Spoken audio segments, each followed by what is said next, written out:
Shrikant, ghosts don't exist. Ganesh does not drink milk.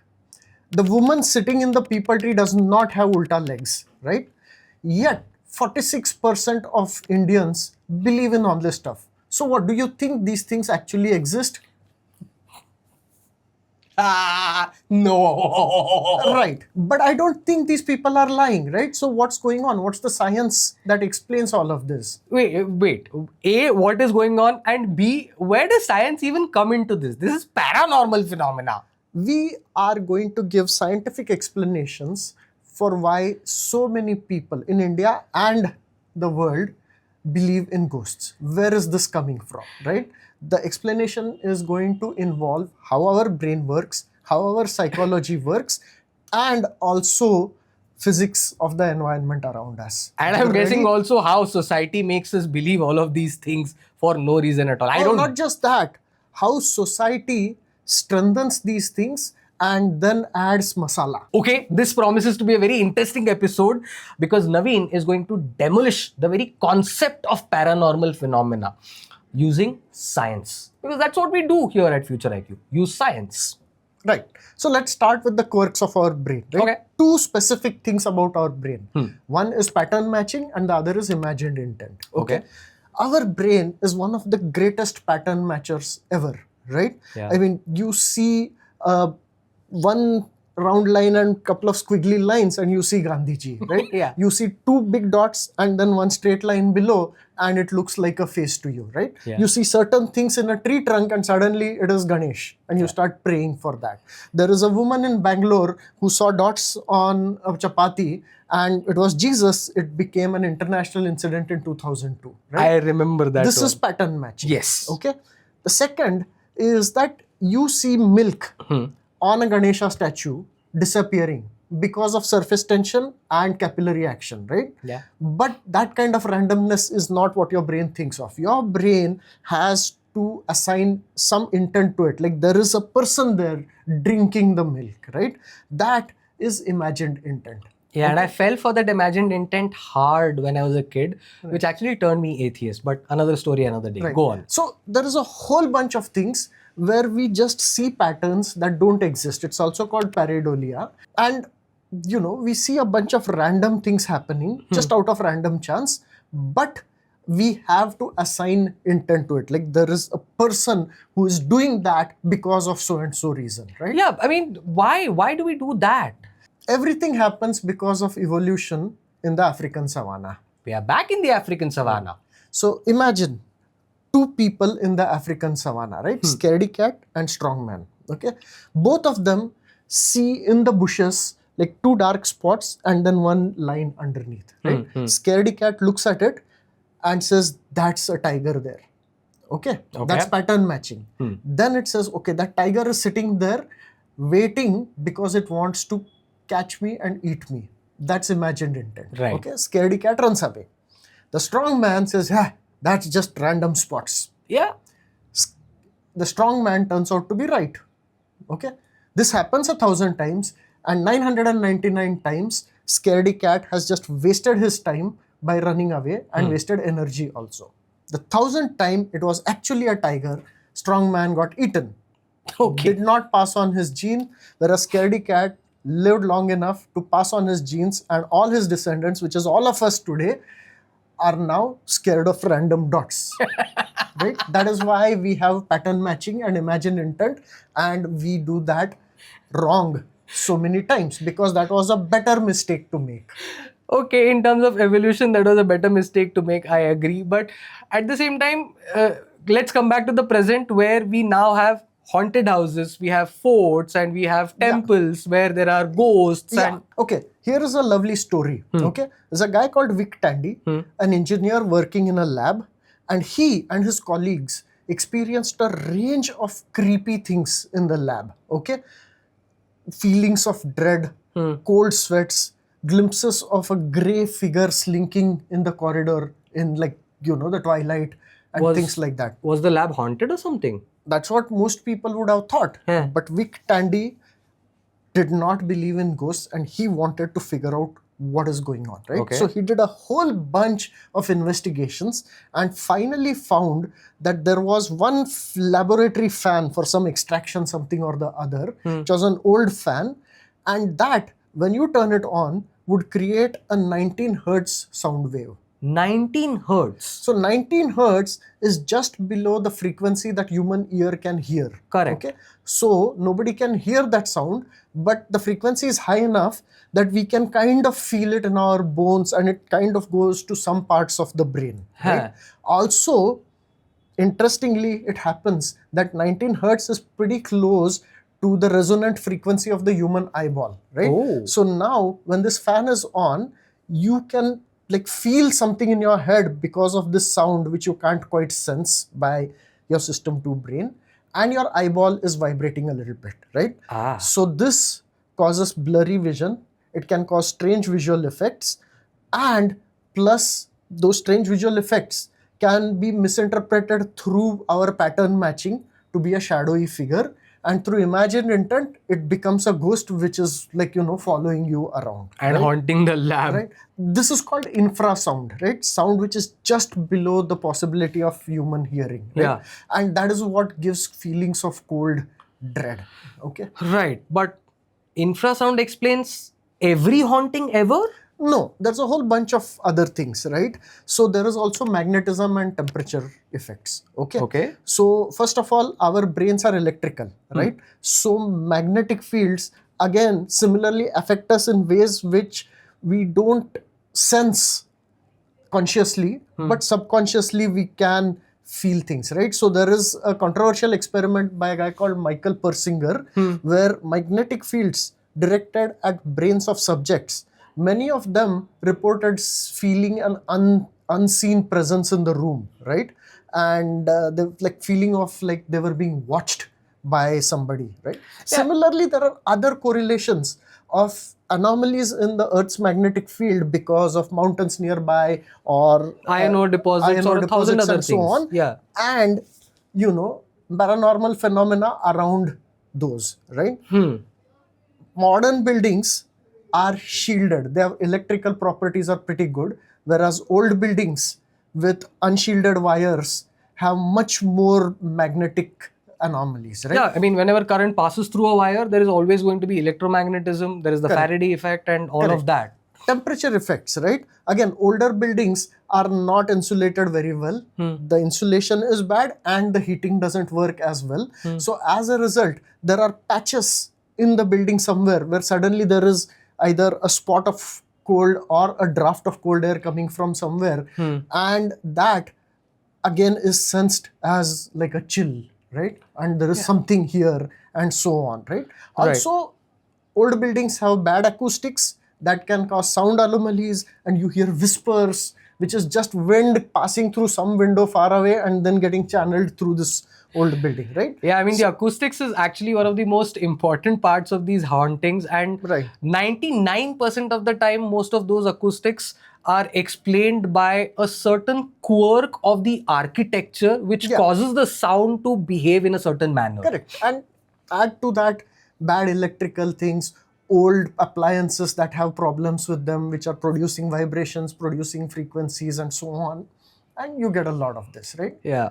But there are also plenty of stories in mythology, in history, in culture about, say, for example, let's take the example of ghosts in people trees. Like Vikram and Vetal, of course, is a series of stories, but there are pop culture, local references of... In India, people tree is definitely like haunted, right? And there, the explanation is that a people tree has very dense foliage, so much more chances of deep shadows and vision tricks. It has a thick trunk, right? So a lot more pattern matching and imagined intent just because it's a people tree. Right. Also, the leaf shape of people tree, thin and long and so on, right? That has a long narrow tip and thin lamina, right? As a result, they are more prone to fluttering and producing a rustle in the breeze, because of which you will get whispers, okay? Yeah. So combine all of this and you get very rich situation for pattern matching.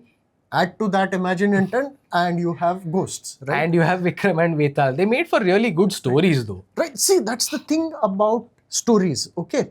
We grow up hearing all these stories of ghosts, okay? As kids, these go into our brain before we learn about science, before we learn about the fact that there is no such thing is not possible, the scientific temperament and all of that, right? So it is deep in our brain. This is called cultural priming, okay? We have done an episode called Believing is Seeing. So if you believe there is a ghost in the tree, and then this pattern matching happens, then this intent imagination happens, you are going to see a ghost, and it will be exactly like the ghost which was there in the stories that have gone deep in your brain. You might not even remember the story, but the ghost will look like that, right? Cultural priming. Yeah, and it doesn't even have to be cultural priming. If someone tells you that there is a ghost on this stretch of the highway and you happen to pass through that stretch of the highway, you will see the ghost as described by the friend. Yeah, but We never question why we don't see a different ghost.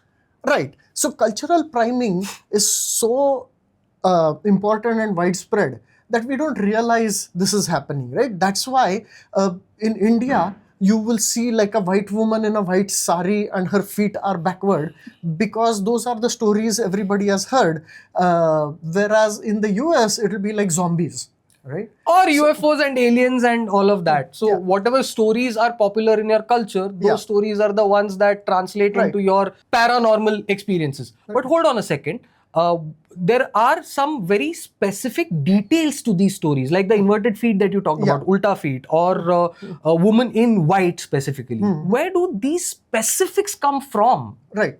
I mean, I guess your question is that the pattern matching is going to show you vaguely a white shape and that it's a woman. Pattern matching can't show you inverted feet. That's what you are saying, right? Essentially, yeah. Yes. So that boils down to two things. One is that your brain is a liar. Okay. There is no such thing as memory. Okay. The way our memory works is that it cannot actually remember exact details of anything. Okay. It kind of remembers vague things, and then every time you remember that memory, every time you recall it, our brain fills in the detail. Yeah. And as you say the story again and again, whatever you said the second time, that gets added as a detail. What you said the third time, that gets added as a detail. And the original vagueness is gone. With every repetition, all the details become specific. Right? Correct. Now, add to that something like, when people ask leading questions, okay, that changes your memory. And now some of you don't believe me, right? So there is a famous experiment by Elizabeth Loftus. Okay, what she did was she showed videos of car crashes to people. Okay, that's it.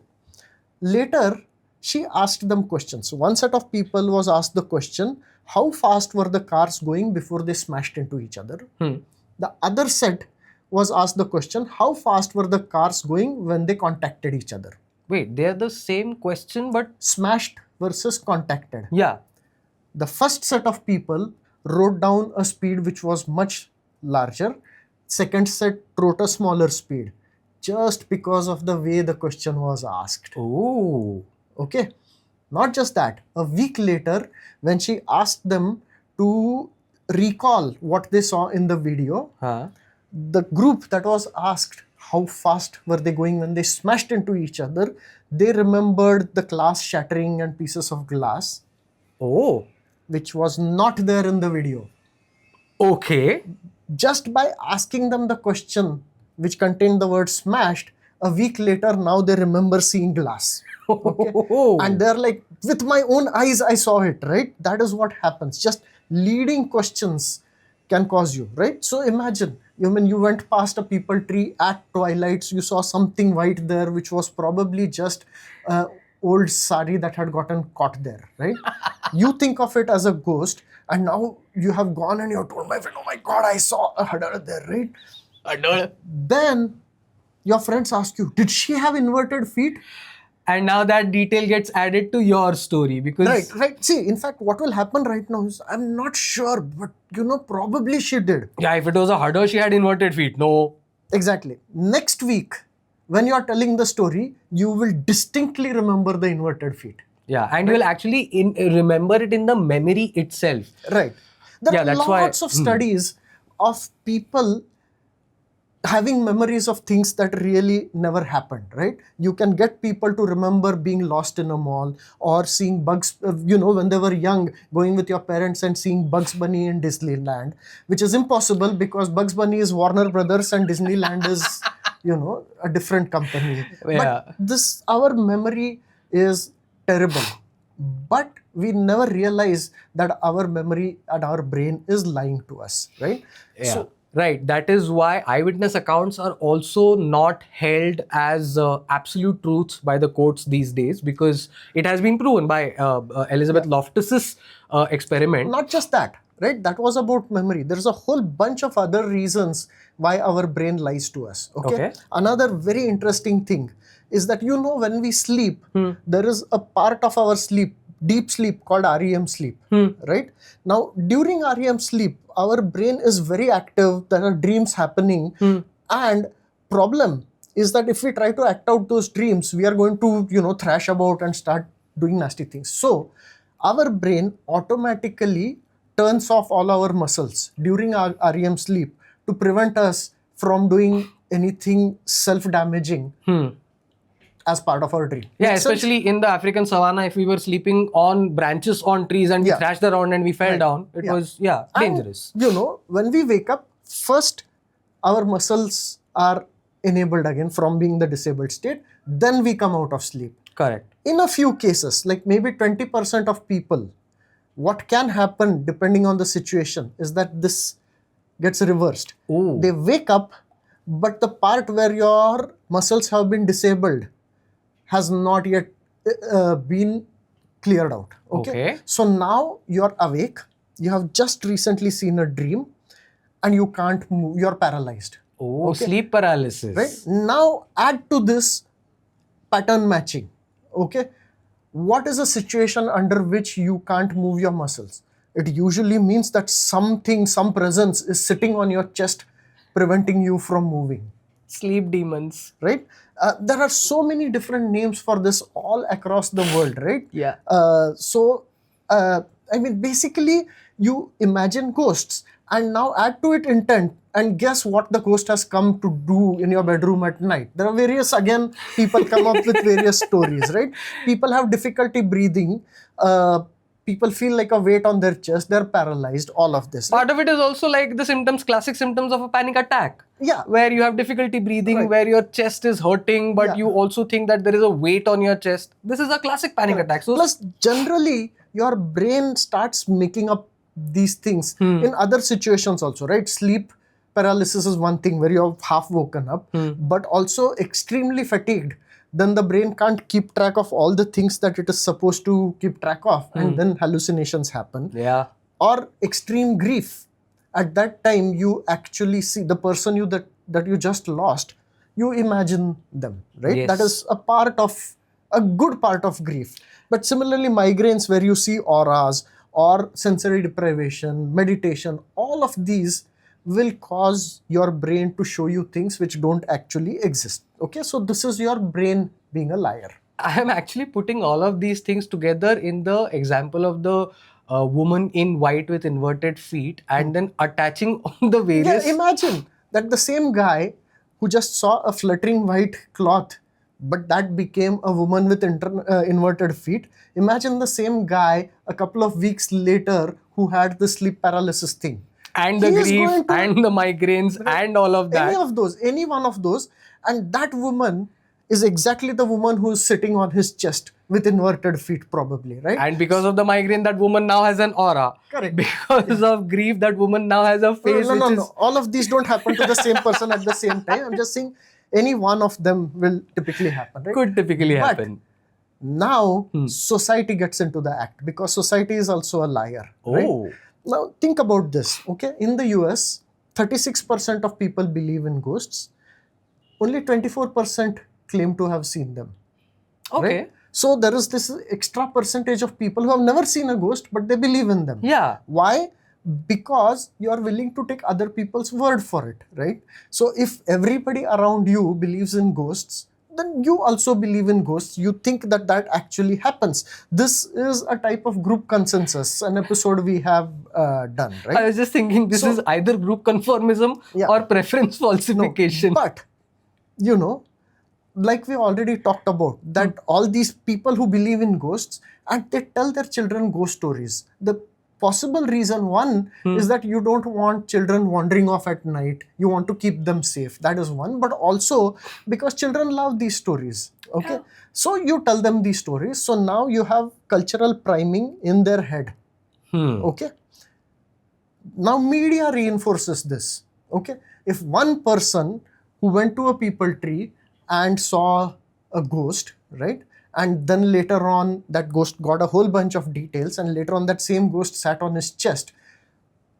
Media from everywhere is going to descend on this little village and start asking questions and start making reels and start doing videos about this, right? I mean, there are like thousands of villages where nothing like this happens, and media will not report that, oh, so and so village did not see any ghost today. So and so village did not see. That doesn't happen, right? Yeah, because seeing the ghost is the story, not seeing a ghost is Correct. not So- a story. Exactly. So now suddenly media gives you the impression that this is happening everywhere. Right. And confirmation bias. Now that you believe there is a ghost in that people tree, other people walking around, right? If they see any evidence which is kind of pointing towards that, that will get remembered, that will get amplified, that will get posted everywhere. Any evidence to the contrary just gets ignored. Yeah, or not posted at all. I mean, if you don't see a pattern, you're not going to click and post a Right. pattern that But doesn't exist. Put all of this together, and you also understand why Indians see ghosts in people trees, whereas Americans sees UFOs and aliens. Yeah. Indians don't see UFOs and aliens. That's the cultural priming part of this, right? Absolutely. Like I said, your culture decides what paranormal phenomena you tend to believe more Correct. in. So this whole thing about I don't know the English word for it. Hindi ang mein aana, right? Marathi angat yena, right? It's an Indian thing. It really doesn't happen anywhere else. So it, Well, to be fair, there was an entire movie called The Exorcist where but that's a different kind. it's a kind of a possession. Yeah. See, but this is not possession. I do This is agree. not possession. It's a very different thing, right? Yeah. And there is a whole mental health aspect to all of this, which we are not going to discuss.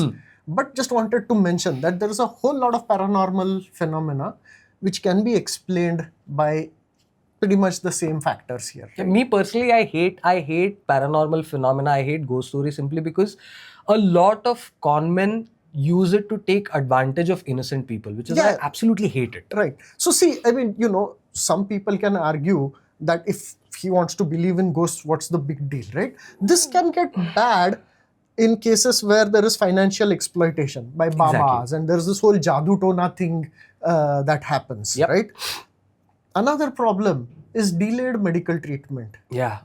A third problem is unnecessary fear. In children, some children can handle it. Most children will, for them, it's just, this is good, right? They have fun. But some children can't handle it and develop lifelong fears. Yeah.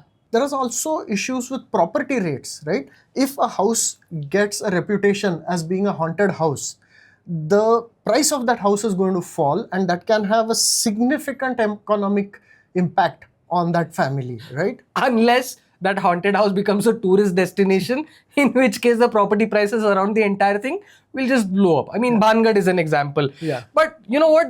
This is the reason I want these practices to get shut down. Like, Right. no need. Right.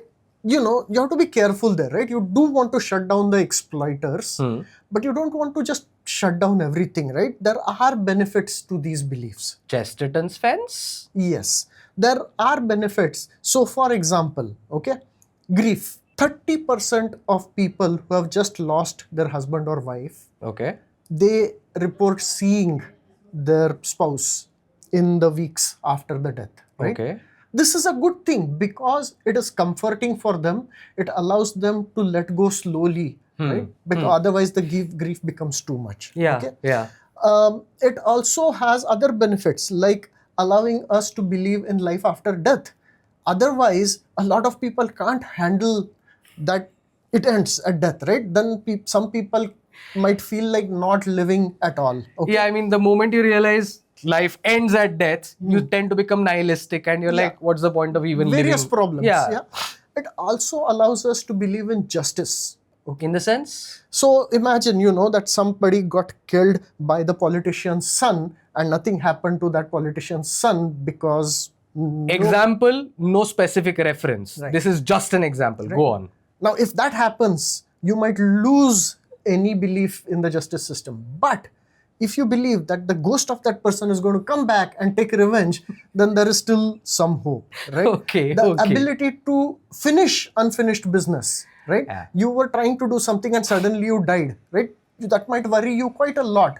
But if there is a chance you can come back as a ghost, finish it off, and then move on, it's again comforting, right? Yeah. It allows us to have a connection with our loved ones, right? That Yeah. somebody died and they're just gone, right? Yeah. But Well, they're not gone. They're still a part of our memories, but they are gone from the ethereal, from this world into the ethereal, etc., etc. I just get what you mean. I get- psychologically, a little of it is a good thing. Yeah. When it becomes too much, it's a problem, right?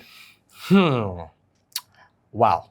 Very scientific explanation for the paranormal phenomena. Not just ghosts, but you realize that this can be applied to any paranormal phenomena that your culture believes in or that you have yourself experienced. Right. So, infrasound, magnetic fields, those combined with our brain's pattern matching and imagined intent, right? Yeah. All of this can explain a lot of the paranormal phenomena. And basically, these people are not lying. They Yeah. experienced it because that's what their brain told them. And then over time, society convinced them to add in details. Again, not lying. It just happens because that's how our brain works. And, to a large extent, this is a good thing when it happens within limits in small cases, right? It's a good thing. It's only when somebody takes advantage of this that we need to stop it, right? So it's the taking advantage that needs to be stopped. And people like the Andhashraddha Nirmulan Samiti, they are working on things like that. That's And a great thing. They do some great things there. There was Yeah. James Randi also, who was Yeah. a wonderful guy who debunked a lot of these paranormal very myths. simplest thing there. Yeah, so James Randi had $1 million prize for anybody who could show a paranormal phenomenon which couldn't be explained by science. Yeah. And over decades, nobody was able to claim that prize because everything they came up with had a scientific explanation. Right? Absolutely. We don't have $1 million, but we keep trying to debunk as much of these as possible on this channel, Future IQ. And that's not a reason to just go out yelling at everybody who believes in this stuff, right? Let them believe as long as they're not harming themselves and others. Yeah. the harming themselves and others part is where I definitely draw the line, Yeah. which is why I urge you to watch this next episode that we've lined up, which is about this wonderful guy called P.T. Barnum and how he basically gave birth to these things called Barnum statements and how these Barnum statements are used by certain people. You are talking about how astrologers fool you. I'm Definitely trying not check to that. be that direct, but yes. Future How IQ, where we believe in being direct. where he believes in being direct. I love taking my time and going the roundabout way a little bit sometimes. Shrikant, Naveen, Future IQ.